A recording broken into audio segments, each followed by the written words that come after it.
Anyways, time to continue to read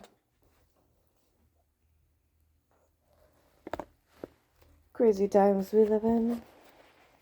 Anywho's in. Oh, it's so cold. I should bring my comforter up here too, probably. Alrighty. You get to look at swimming regulations. Okay. Anywho.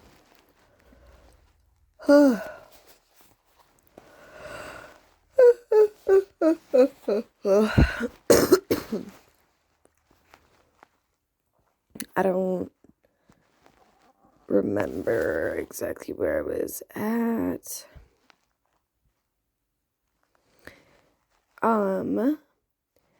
There was so much to learn that even people like Ron didn't have much of a head start. Friday was an important day to Harry and Ron. They finally managed to find their way down to the Great Hall for breakfast without getting lost once. "What have we got today?" Harry asked Ron as he poured the sugar on his porridge. Double potions with the Slytherins," said Ron, Snape's head of Slytherin House. They say he always favors them. We'll be able to see if it's true." "Wish McGonagall favored us," said Harry. Professor McGonagall was head of Gryffindor House, but it hadn't stopped her from giving them a huge pile of homework the day before. Just then the mail arrived. Harry had gotten used to this by now, but it had given him a bit of a shock the first morning. When about 100 owls had suddenly streamed into the Great Hall during breakfast, circling the tables until they saw their owners and dropping letters and packages onto their laps. Hedwig hadn't brought Harry anything so far. She sometimes flew in to nibble on his ear and have a bit of toast before going off to sleep in the owlery with the other school owls. This morning, however, she fluttered down between the marmalade and the sugar bowl and dropped a note onto Harry's plate. Harry tore it open at once, and it said in very untidy scrawl, "Dear Harry, I know you get Friday afternoons off, so I would like you to come have a cup of tea with me around 3. I want to hear all about your first week. Send us an answer back with Hedwig, Hagrid." Harry borrowed Ron's quill, scribbled, "Yes, please, see you later on," then on the back of the note, and sent Hedwig off again. It was lucky that Harry had tea with Hagrid to look forward to, because the potions lesson turned out to be the worst thing that had happened to him so far. At the start of term banquet, Harry had gotten the idea that Professor Snape disliked him. By the end of the potions lesson, he knew he'd been wrong. Snape didn't dislike Harry, he hated him. Potions lessons took place down in one of the dungeons. It was colder here than up in the main castle, and would have been quite creepy enough without the pickled animals floating in glass jars all around the walls. Snape, like Filtwick, started his class by taking roll call, and like Filtwick, he paused on Harry's name. "Ah, yes," he said softly. "Harry Potter, our new celebrity." Draco Malfoy and his friends Crabbe and Goyle snickered behind their hands. Snape finished calling the names and looked up at the class. His eyes were black like Hagrid's, but they had none of Hagrid's warmth. They were cold and empty, but made you think of dark tunnels.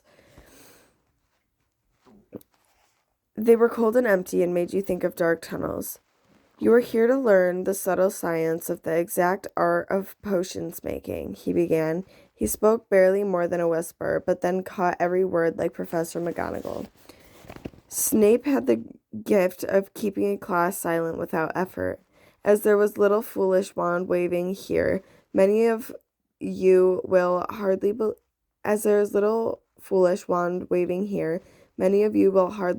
this is magic. I don't expect you will really understand the beauty of softly simmering of the soft simmering cauldron with its simmering fumes, the delicate powders of liquids that creep through the human veins, bewitching the mind, entrancing the senses. I can teach you how to bottle fame, brew glory, even even stopper death. If you aren't as big, oh my God, as big of a bunch of dunderheads as I usually have to teach. More silence followed this little speech. Harry and Ron exchanged looks with raised eyebrows. Hermione Granger was on the edge of her seat and looked desperate to start proving that she wasn't a dunderhead. Harry Potter, said Snape suddenly. What would I get if I added powdered root to asphodel added root powder of asphodel into an infusion of wormwood. Powdered root of what into powdered root of what into an infusion of what? Harry glanced at Ron, who looked as stumped as he was. Hermione's hand shot in the air. I don't understand, sir. I don't know, sir, said Harry. Snape's lips curled into a sneer. Tut tut. Fame clearly isn't everything. Harry ignored Hermione's hand. Let's try again, Potter. Try again. Potter, where would you look if I told you to find me Bezoar? Hermione stretched her hand as high as she could into the air, as if it would go without her leaving her seat. But Harry didn't have the faintest idea what a Bezoar was. He tried not to look at Malfoy, Crabbe, and Goyle, who were shaking with laughter. I don't know, sir. Thought you wouldn't open a book before coming, eh, Potter? Harry forced himself to keep looking straight into those cold eyes. He had looked through his books at the Dursleys, but did Snape expect him to remember everything in 1,000 magical herbs and fungi? Snape was still ignoring Hermione's quivering hand. What's the difference, Potter, between monk's hood and wolfsbane? At this, Hermione stood up, her hand stretching towards the dungeon ceiling. I don't know, said Harry quietly. I think Hermione does, though. Why don't you try her? A few people laughed. Harry caught Seamus's eye, and Seamus winked. Snape, however, was not pleased. Sit down, he snapped at Hermione. For your information, Potter, asphodel and wormwood make a sleeping potion so powerful it is known as the Draught of the Living Dead. A Bezoar stone is taken from the stomach of a goat, and it will save you from most poisons. As for monk's hood and wolfsbane, they are the same plant, which also goes by the name of aconite. Well, why aren't you all copying that down? There was a sudden rummaging of quills and parchment over the noise, and Snape said, and a point will be taken from Gryffindor House for your cheek, Potter. Things didn't improve for Gryffindors as the potion lesson continued. Snape put them all into pairs and set them into mixing a simple potion to cure boils. He swept around his long black cloak, watching them weigh dry nettles and crush snake fangs, criticizing most everyone except Malfoy, who seemed to like it, or who he seemed to like. He was just telling everyone to look at the perfect way Malfoy had stewed the horned slugs when clouds of acid green smoke and a loud hissing filled the dungeon. Neville had somehow managed to melt Seamus's cauldron into a twisted blob, and their potion was seeping across the stone floor, burning holes into people's shoes. Within seconds, a whole class was standing on their stools, while Neville, who had been drenched in the potion when the cauldron collapsed, moaned in pain and as angry red boils sprang up all over his arms and legs. Idiot boy, snarled Snape, clearing the spill of the potion away with a wave of his wand. I suppose you add porcupine quills before taking the cauldron off the fire? Neville whimpered as boils started to pop all over his nose. Take him up to the hospital wing, Snape spat at Seamus. Then he rounded on Harry and Ron, who had been working next to Neville. "You, Potter, why didn't you tell him not to add the quills? Thought he'd make you look good if he got it wrong, did you? That's another point you've lost for Gryffindor." This was so unfair. Harry opened his mouth to argue, but Ron kicked him behind their cauldron. "Don't push it," he muttered. "I've heard Snape can turn very nasty." As they climbed the steps out of the dungeon an hour later, Harry's mind was racing and his spirits were low. He'd lost 2 points for Gryffindor in his first week. Why did Snape hate him so much? "Cheer up," said Ron. Snape's always taking points off Fred and George. Can I come meet Hagrid with you?" At 5 to 3, they left the castle and made their way across the grounds. Hagrid lived in a small wooden house at the edge of the Forbidden Forest. A crossbow and a pair of gallios were outside the front door. When Harry knocked, they heard a frantic scrambling from inside and several booming barks. Then Hagrid's voice rang out, saying, "Back, Fang, back!" Hagrid's big, hairy face appeared in the crack as he pulled open the door. "Hang on," he said. "Back, Fang." He let them in, struggling to hold on to the collar of an enormous black boarhound. There was only one room inside.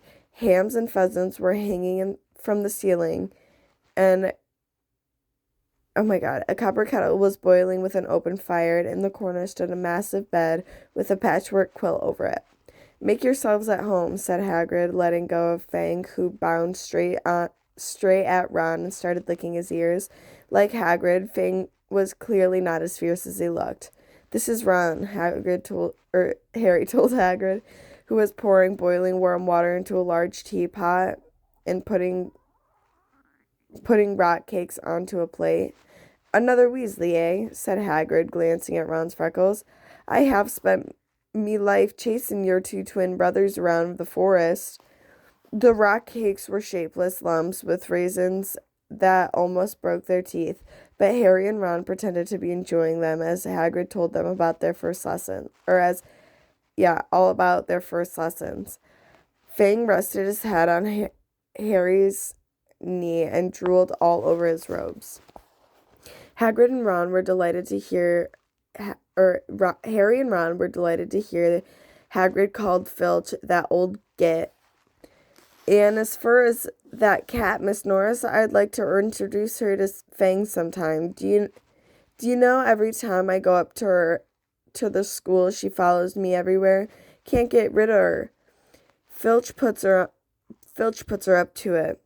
Harry told Hagrid about Snape's lesson. Hagrid, like Ron, told Harry not to worry about it, that Snape liked hardly any of the students.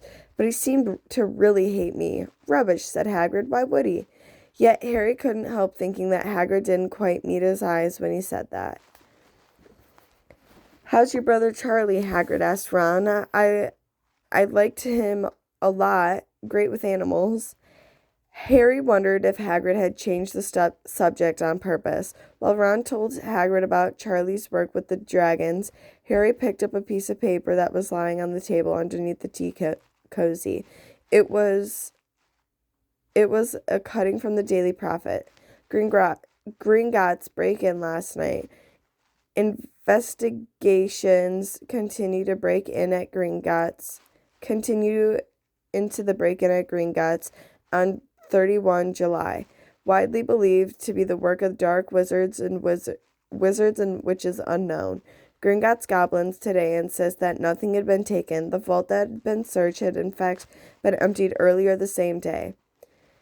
But we're not telling you what was in there, so keep your noses out of it. You know, if you know what's good for you," said Gringotts' spokesgoblin after this afternoon. Harry remembered Ron telling him about the train that someone had tried to rob Gringotts, but Ron hadn't mentioned the date. "Hagrid," said Harry, "the Gringotts break-in happened on my birthday. It might have been happening while we were there." There was no doubt about it. Hagrid definitely didn't meet Harry's eyes this time. He grunted and offered him another rock cake. Harry read the story again. The vault was searched The vault that was searched had it in fact been emptied earlier that same day. Hagrid had emptied Vault 713, if you could call it emptying, taking out a grubby little package. Had that been what the thieves were looking for? As Harry and Ron walked back to the castle for dinner, their pockets weighed down with frot cakes they'd been too polite to refuse. Harry thought that none of the lessons he had so far had given him much to think about his much to think about as his tea with Hagrid. Had Hagrid collected that package just in time? Where was it now? And did Hagrid know something about Snape that he didn't want to tell Harry? The midnight duel. Crazy times. Where's it at?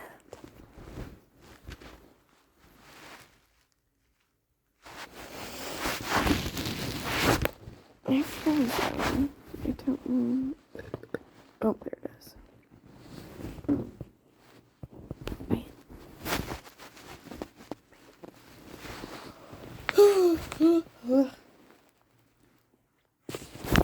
Okay.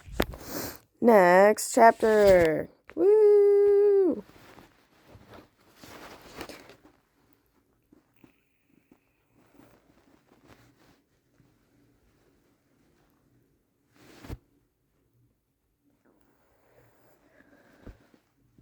You know, it's truly crazy to meet people that can read a page in a minute. Fuck you mean? 2 minutes a page. Goddamn. Anyways. Harry had never believed he would meet a boy that he hated more than Dudley, but that was before he met Draco. Oh my god. Sorry, my eye itches. Ugh. More than Draco Malfoy. Still, first-year Gryffindors only had potions with Slytherins, so they didn't have to put up with Malfoy much, or at least they didn't until they spotted a notice pinning Gryffindor in the Gryffindor common room that made them all moan. Flying lessons would be starting on Thursday. All Gryffindors and Slytherins would be learning together. Typical, said Harry darkly. Just what I always wanted, to make a fool of myself on a broomstick in front of Malfoy. He had been looking forward to learning to fly more than anything else. You don't know that you'll make a fool of yourself, said Ron reasonably. Anyways, I know Malfoy's always going on about how good he is at Quidditch, but I bet that's all talk. Malfoy certainly did talk about flying a lot. He complained loudly about first years never getting on the Quidditch or the house Quidditch teams, and told long, boastful stories that always seemed to end with him narrowly escaping Muggles in helicopters. He wasn't the only one, though. The way Seamus Finnegan told it, he'd spent most of his childhood zooming around the countryside on his broomstick. Even Ron would tell anyone who'd listen about the time he'd almost hit a hang glider on Charlie's old broom. Everyone from wizarding families talked about Quidditch constantly. Ron already had a big argument with Dean Thomas, who shared their dormitory, about soccer. Ron couldn't see what was so exciting about a game with only one ball where no one was allowed to fly. Harry caught Ron prodding in Dean's posters of West Ham soccer teams trying to make the players move. Neville had never been on a broomstick in his life, because his grandmother had never let him near one. Privately, Harry felt she'd had a good reason. Neville managed to have extraordinary number of accidents, even with both feet on the ground. Hermione Granger was almost as nervous about flying as Neville was. This was something you couldn't learn by heart out of a book. Not that she hadn't tried. At breakfast on Thursday, she bored all the stupid flying tips she'd gotten out of the library, called Quidditch Through the Ages. Neville was hanging on to every word, desperate for anything that might help him hang on to his broomstick later. But everyone else was pleased when Hermione's lecture was interrupted by the arrival of the mail. Harry hadn't had a single letter since Hagrid's note. something that Malfoy had been quick to notice, of course. Malfoy's eagle owl was always bringing him packages of sweets from home, which he opened gloatingly at the Slytherin table. A barn owl brought Neville a small package from his grandmother. He opened it excitingly and showed a glass ball with the size of a large marble, which seemed to be full of white smoke. It's a rememberall, he explained. Gran knows I forget things. This tells you if there's something you've forgotten to do. Look, if you hold it tight like this and it turns red, oh. His face fell because the rememberall had suddenly glowed scarlet. You've forgotten something. Neville was trying to remember what he had forgotten when Draco Malfoy, who was passing the Gryffindor table, snatched the rememberall out of his hand. Harry and Ron jumped to their feet. They were half hoping for a reason to fight Malfoy, but Professor McGonagall, who could spot trouble quicker than any teacher in the school, was there in a flash. What's going on? Malfoy's got my rememberall, Professor. Scowling, Malfoy quickly dropped the rememberall back onto the table. Just looking, he said, and he sloped away with Crabbe and Goyle behind him. At 3:30 that afternoon, Harry and Ron and the other Gryffindors hurried down to the front steps onto the grounds for their first flying lesson. It was a clear, breezy day, and the grass rippled under their feet as they marched down the sloping lawns towards the smooth, flat lawn on the opposite side of the grounds of the Forbidden Forest, whose trees were swaying darkly in the distance. The Slytherins were already there, and so were 20 broomsticks laying on the lines on the ground. Harry had heard Fred and George Weasley complaining about the school's brooms, saying that some of them started to vibrate if you flew too high, or always flew slightly to the left. Their teacher, Madam Hooch, arrived. She had short gray hair and yellow eyes like a hawk. Well, what are you waiting for? She barked. Everyone stand by a broom. Come on, hurry up. Harry glanced at his broom, and it was old, and some of the twigs stuck out at odd angles. Stick out your right hand and over your broom, called Madam Hooch up at the front, and say, up.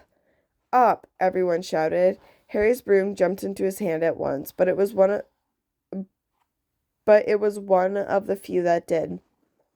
Hermione Granger's had simply rolled over on the ground, and Neville's hadn't moved at all. Perhaps brooms, like horses, could tell if you were afraid. Though there was a quaver in Neville's voice that said only too clearly he wanted to keep his feet on the ground. Madam Hooch then showed them how to mount their broomsticks without sliding off the end, and walked up and down the rows, correcting their grips. Harry and Ron were delighted when she told Malfoy he had been doing it wrong for years. Now, when I blow my whistle, you kick off the ground hard, said Madam Hooch. Keep your broom steady, rise a few feet, and then come straight back down by leaning forward slightly. On my whistle, 3, 2, but Neville nervously jumped and frightened of being left on the ground, pushed off hard before the whistle had touched Madam Hooch's lips.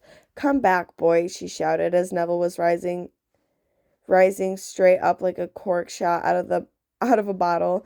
12 feet, 20 feet. Harry saw his scared white face look down at the ground, falling away, saw him gasp, slip sideways off the broom, and wham! A thud and a nasty crack, and Neville lay face down on the grass in a heap.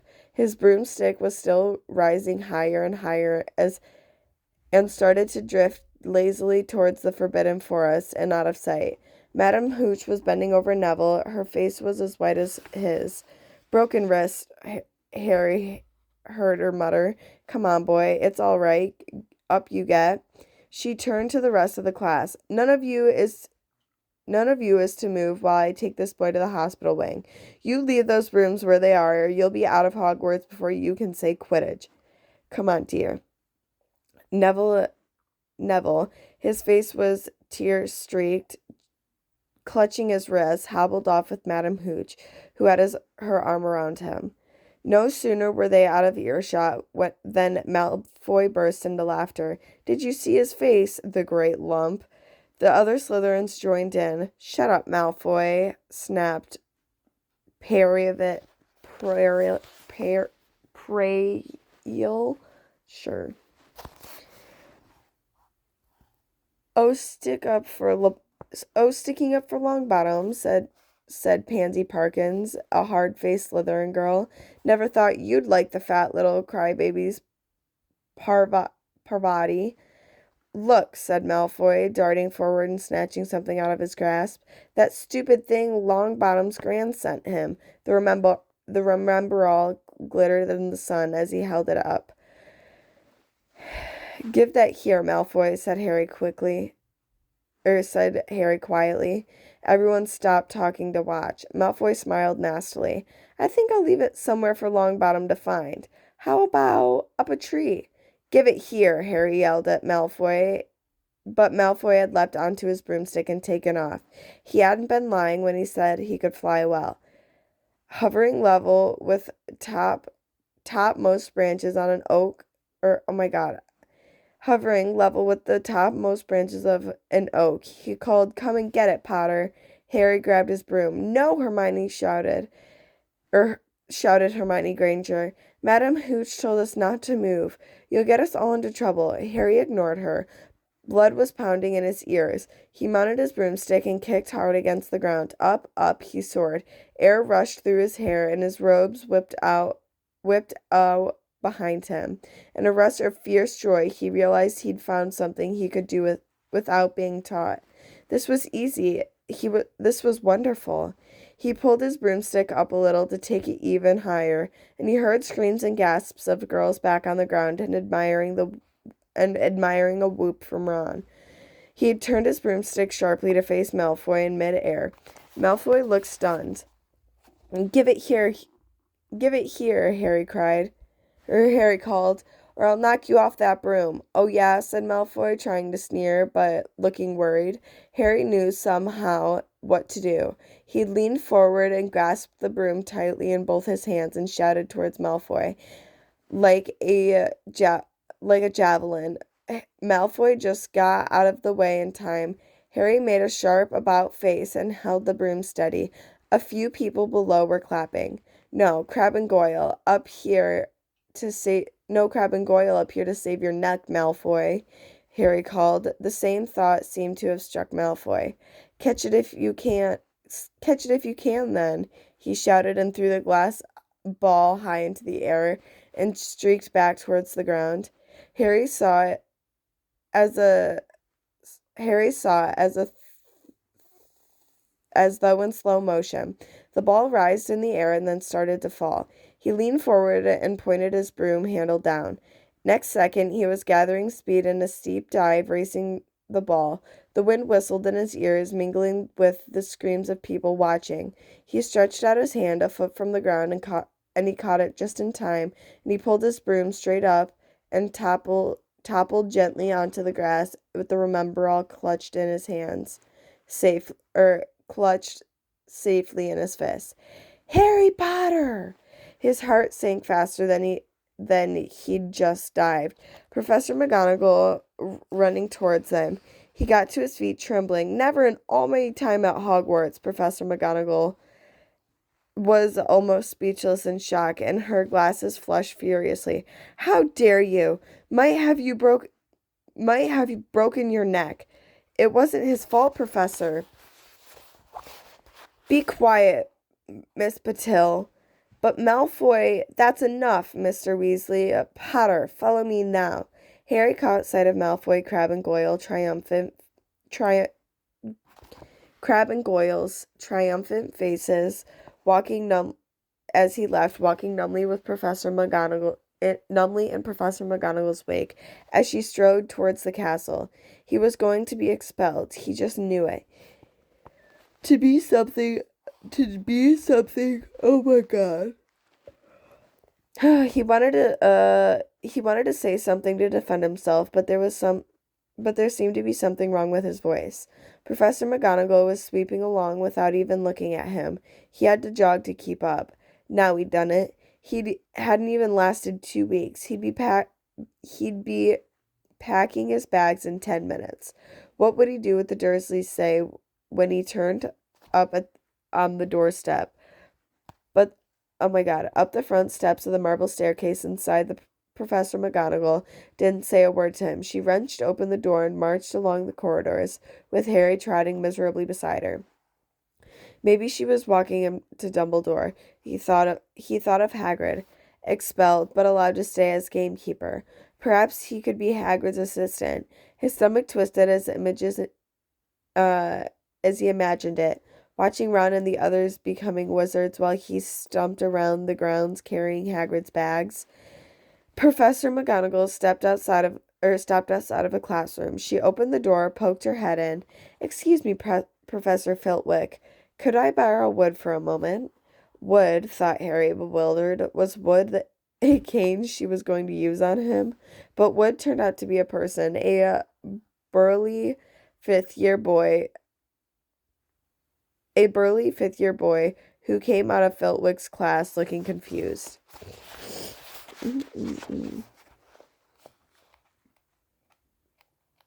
Okay. I'm gonna finish this chapter and then see what I feel like.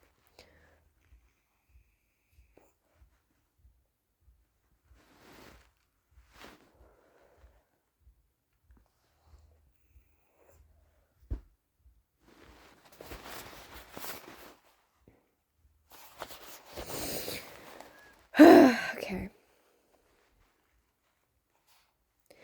"Follow me, you two," said Professor McGonagall, and they marched up the corridor, Wood looking curiously at Harry. And here Professor McGonagall pointed them into a classroom that was empty except for Peeves, who was busy writing rude words on the blackboard. "Out, Peeves," she barked.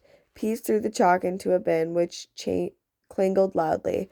He swooped out, cursing. Professor McGonagall slammed the door behind him and turned to face the two boys. "Potter, this is Oliver Wood. Wood, you found you a seeker." "I found you a seeker." Wood's expression changed from puzzlement to delight. "Are you serious, Professor?" "Absolutely," said Professor McGonagall crisply. "The boy's a natural. I've never seen anything like it. Was that your first time on a broomstick, Potter?" Harry nodded silently. He didn't have a clue what was going on, but he didn't seem to be being expelled, and some of the feeling started coming back in his legs. He caught that thing in his hand after a 50-foot dive, Professor McGonagall told Wood. Didn't even scratch himself. Charlie Weasley couldn't have done it. Wood was now looking as though all his dreams had come true at once. Even as a game... Ever seen a game of Quidditch, Potter?" he asked excitedly. "Wood's captain of the Gryffindor team," Professor McGonagall explained. He is just the build for a seeker too," said Wood, now walking around Harry and staring at him. "Light, speedy. We'll have to get him a decent broom, Professor. A Nimbus 2000, or a clean sweep 7, I'd say. I shall speak to Professor Dumbledore, and we can see if, and see if we can't bend the first-year rule. Heaven knows we need a better team than last year, flattened in last March by Slytherin. I couldn't look Severus Snape in the face for weeks." Professor McGonagall peered sternly over her glasses at Harry. "I want to hear you're training hard, Potter, or I may change my mind about punishing you." She suddenly smiled. "Your father would have been so proud," she said. "He was an excellent Quidditch player himself." "You're joking." It was dinner time. Harry had finished telling Ron what had happened, and when he had left the grounds with Professor McGonagall. Ron had a piece of steak and a kidney pie halfway in his mouth, but he had forgotten all about it. "Seeker," he said, "but first years never. You must be the youngest house player in about a century," said Harry, shoveling a piece of pie into his mouth. He felt particularly hungry after the excitement of the afternoon. Wood told me. Ron was so amazed, so impressed. He just sat gaping at Harry. I start training next week, said Harry. Only don't tell anyone. Wood wants to keep it a secret. Fred and George Weasley George now came into the hall, spotted Potter, and hurried over. Well done, said George in a low voice. Wood told us we're on the team too. Beaters. I tell you, we're going to win Quidditch Cup for sure this year, said Fred. We haven't won since Charlie left, but this year's team is going to be brilliant. You must be good, Harry. Wood was almost skipping when he told us. Anyway, we've got to go. Lee Jordan reckons he's found a new secret passageway out of the school. But I bet it's that one behind the statue of Gregory the Smart. Oh my God, Smarmy, sure, Smarmy. That we found in our first week. See ya. See ya. Fred and George had hardly disappeared when someone far less welcome turned up. Malfoy, flanked by Crabbe and Goyle. Having a last meal, Potter. When are you getting the train back to the Muggles? You're a lot braver now that you're back on the ground and you've got your little friends with you, said Harry coolly. There was, of course, nothing at all little about Crabbe and Goyle, but as the high table was full of teachers, neither of them could do more than crack their knuckles and scowl. I'd take you on any time on my own, said Malfoy. Tonight, if you want. Wizard's duel. Wands only, no contact. What's the matter? Never heard of a wizard's duel before, I suppose? Of course he has, said Ron, wheeling around. It's his second. Who's yours? Malfoy looked up in Crabbe and Goyle, sizing them up. Crabble, he said. Crabble and Goyle? Crabbe, he said. Midnight, all right? We'll meet you in the trophy room. That's always unlocked. When Malfoy had gone, Ron and Harry had looked at each other. What's a wizard's duel? Said Harry. And what do you mean you're my second? Well, a second's there to take over if you die, said Ron casually, getting started at last on his cold pie. Catching the look on Harry's face, he added quickly, but people only die in proper duels, with real witches. The most you and Malfoy will be able to do is send sparks at each other. Neither of you know enough magic to do any real damage. I bet he expects you to refuse anyways. And what if I wave my wand and nothing happens? Throw it away and punch him in the nose, Ron suggested. Excuse me? They both looked up. It was Hermione Granger. Can't a person eat in peace in this place? Said Ron. Hermione ignored him and spoke to Harry.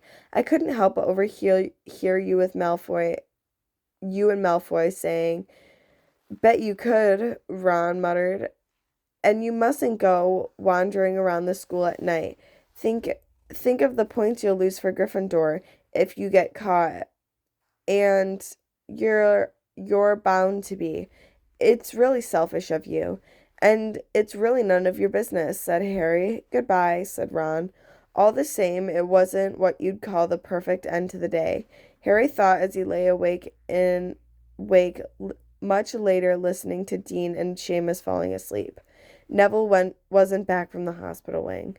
Ron had spent all evening giving him advice as if he tries to curse you'd better dodge because I can't remember how to block them. There was never a good chance. Oh my God, my leg just. There was a very good chance.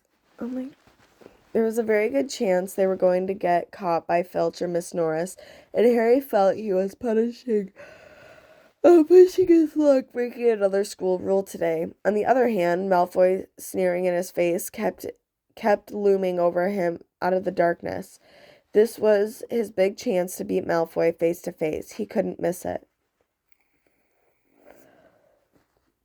11:30, Ron muttered at last. We'd better go. They pulled off their pulled on their bathrobes and picked up their wands and crept across the tower room, down the spiral staircase and into the Gryffindor common room. A few embers were still glowing in the fireplace, turning all the armchairs into hunched black black shadows. They had almost reached the portrait hole when the voice spoke from the chair nearest them. I can't believe you're going to do this, Harry. A lamp flicked on. It was Hermione wearing a pink bathrobe and a frown. You, said Ron furiously, go back to bed. I almost told your brother, Hermione snapped. Percy, he's a prefect. He'd put a stop to this. Harry couldn't believe anyone could be so infuriating. Come on, he said to Ron, pushed open the portrait of the fat lady and climbed through the hole. Hermione wasn't going to give up that easily. She followed Ron through the portrait hole, hissing at them like an angry goose. Don't you care about about Gryffindor? Do you only care about yourselves? I don't want Slytherin to win. I don't want Slytherin to win the House Cup, and you'll lose. And all the points I got from Professor McGonagall for knowing all about switching spells. Go away. All right, but I warned you, and you just remember what I said when you're on the train home tomorrow morning. But what they didn't find out. Hermione had turned on to the portrait of the fat lady to get back inside and found herself facing an empty painting. The fat lady had gone on a nighttime visit, and Hermione was locked out of Gryffindor Tower. Now what am I going to do? She asked shrilly. Jesus Christ, shrilly, sure. That's your problem, said Ron. We've got to go. We're going to be late. They hadn't even reached the end of the corridor when Hermione caught up with them. I'm coming with you, she said. No, you're not. You are not. Do you think I'm going to stand out here and wait for Filch to come catch me? If he finds all three of us, I'll tell him the truth, that I was stopping you and you can take me back up. You've got some nerve, said Ron loudly. Shut up, both of you, said Harry sharply. I heard something. It was a sort of snuffling. Miss Norris, breathed Ron, squinting through the dark.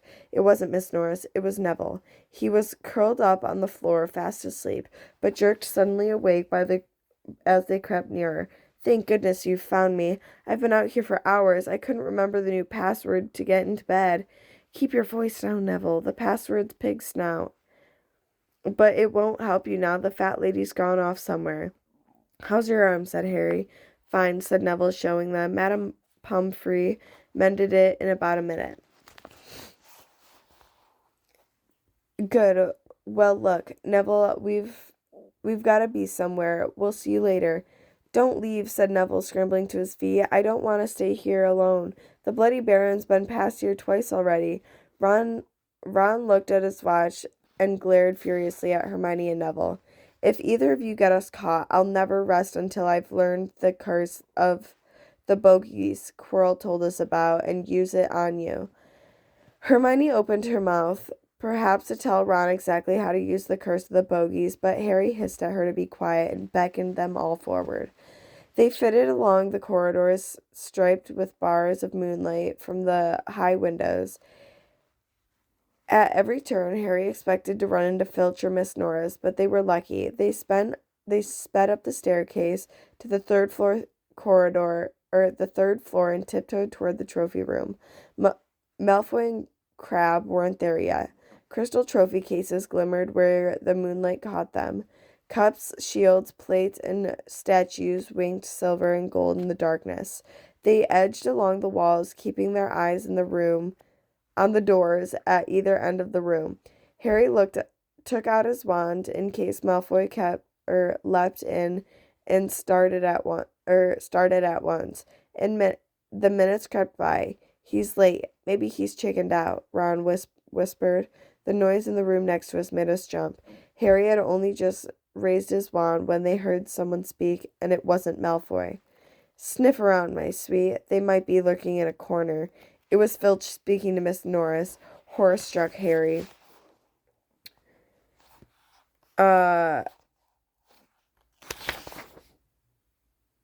horror-struck. Harry waved madly at the others to follow him as quickly as possible. They scurried silently towards the door, away from Filch's voice. Neville's robes had barely wiped around the corner when they heard Filch enter the trophy room. "They're somewhere in here," they heard him mutter, "probably hiding." "This way," Harry mouthed to the others, and petrified, they began to creep down the long gallery full of suits of armor. They could hear Filch getting nearer. Neville suddenly let out a frightened squeak and broke into a run, and he tripped, grabbed Ron around the waist, and the pair of them toppled right into a suit of armor. The clanging and crashing were enough to wake the whole castle. "Run!" Harry yelled. The four of them sprinted down the gallery, not looking behind them to see whether Filch was following. They swung around the doorstep and galloped down one corridor, then another, Harry in the lead without any idea where they were or where they were going. They ripped through the tapestry and found themselves in a hidden passageway, hurtled along it, and came out a corner near the Charms classroom, which they knew was miles away from the trophy room. "I think we've lost him," Harry panted, leaning against the cold wall and wiping his forehead. Neville was bent double, wheezing and spluttered. "I told you," Hermione gasped, clutching the stitch in her chest. "I told you." "If we get back to Gryffindor Tower," said Ron, "quickly as possible." "Malfoy tricked you," said Hermione. "You realize that, don't you? He was never going to meet you. Filch knew someone was going to be in the trophy room. Malfoy must have tipped him off." Harry thought she was probably right, and he wasn't going to tell her that. "Let's go." It wasn't going to be that simple. They hadn't gone more than a dozen paces when the doorknob rattled. Something came shooting out from the classroom in front of them. It was Peeves. He caught sight of them and gave a squeal of delight. "Shut up, Peeves, please. You'll get us thrown out." Peeves crackled. "Wandering around at midnight, ickle firsties. Tut, tut, tut. Naughty, naughty. You'll get caught." "Not if you don't give us away, Peeves, please." Should tell Fitch. I should," said Peeves in a saintly voice, but his eyes glittered wickedly. "It's for your own good, you know." "Get out of the way," Ron snapped, taking a swipe at Peeves. Was a big mistake. "Students out of bed," Peeves bellowed. "Students out of bed, down the Charms corridor." Ducking under Peeves, they ran for their lives, right to the end of the corridor, where they slammed into a door, and it was locked. "This is it," Ron moaned. They pushed helplessly on the door. "We're done for. This is the end."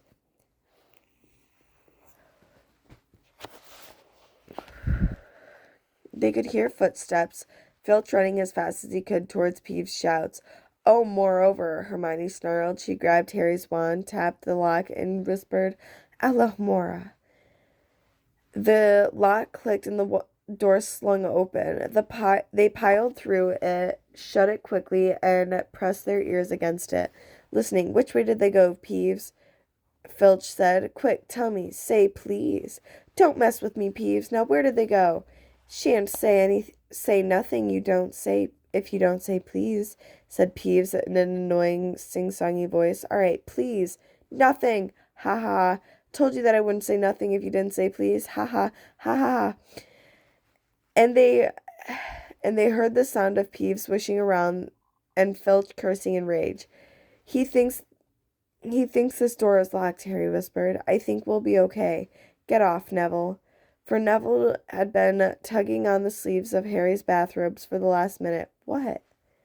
Harry turned around and saw quite clearly what. For a moment, he was sure he walked into a nightmare. It was too much. On top of everything that had happened so far, they weren't in a room as he had supposed. They were in a corridor, the forbidden corridor on the third floor, and now they knew why it was forbidden. They were looking straight into the eyes of a monstrous dog, a dog that filled the whole space between the ceilings and floor. It had 3 heads, 3 pairs of rolling mad eyes, 3 noses twitching and quivering in their direction, 3 dueling mouths, saliva hanging in slippery robes of the yellowish fangs. It was standing quite still, its 6 eyes staring at them, and Harry knew that the only way they weren't already dead was their sudden appearance had taken it by surprise. But it was quickly getting over that. There was no mistaking what those thunderous growls meant. Harry stopped, groped the doorknob between Filch and Death. He'd take Filch. They fell backward, Harry slamming the door shut, and they ran, and they almost flew back down the corridor. Filch must have hurried off to look for them somewhere else, because they didn't see him anywhere. They had hardly cared. All they wanted to do was put as much space as possible between them and the monster. They didn't stop running until they reached the portraits of the fat lady on the 7th wall. "Where on earth have you been?" she asked, looking at their bathrobes hanging off their shoulders and their flushed, sweaty faces. "Never mind that. Pig snout, panted Harry, and the portrait swung forward. They scrambled into the common room and collapsed, trembling into armchairs. It was a while before any of them said anything. Neville, indeed, looked as though he would never speak again. "What do they think they're doing, keeping that thing locked up in a school?" said Ron finally. "If any dog needs exercise, that one does." Hermione had got her breath and her bad temper back again. You don't use your eyes, any of you, do you?" she snapped. "Didn't you see what it was standing on?" "The floor," Harry suggested. "I wasn't looking at its feet. I was too busy looking at its heads." "No, not the floor. It was standing on a trap door. It's obviously guarding something." She stood up, glaring at them. "I hope you're pleased with yourselves. We could all have been killed, or worse, expelled. Now, if you don't mind, I'm going to bed." Ron stared after her, his mouth open. "No, we don't mind," he said. You'd think we'd drag you along, wouldn't you?" "Oh, you would think we'd dragged her along, wouldn't you?" But Hermione had given Harry something else to think about. As he climbed back into the bed, the dog was guarding something. What had Hagrid said? Gringotts was the safest place in the world for something you'd wanted to hide, except perhaps Hogwarts. It looked as though Harry had found out what the grubby little package from Vault 713 was. Oh my god, I'm so tired. I want to keep reading, but I'm genuinely so tired. How long's the next chapter? Ugh.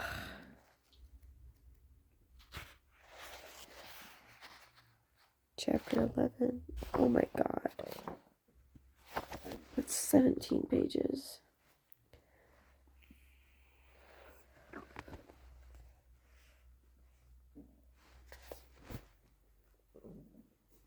Okay.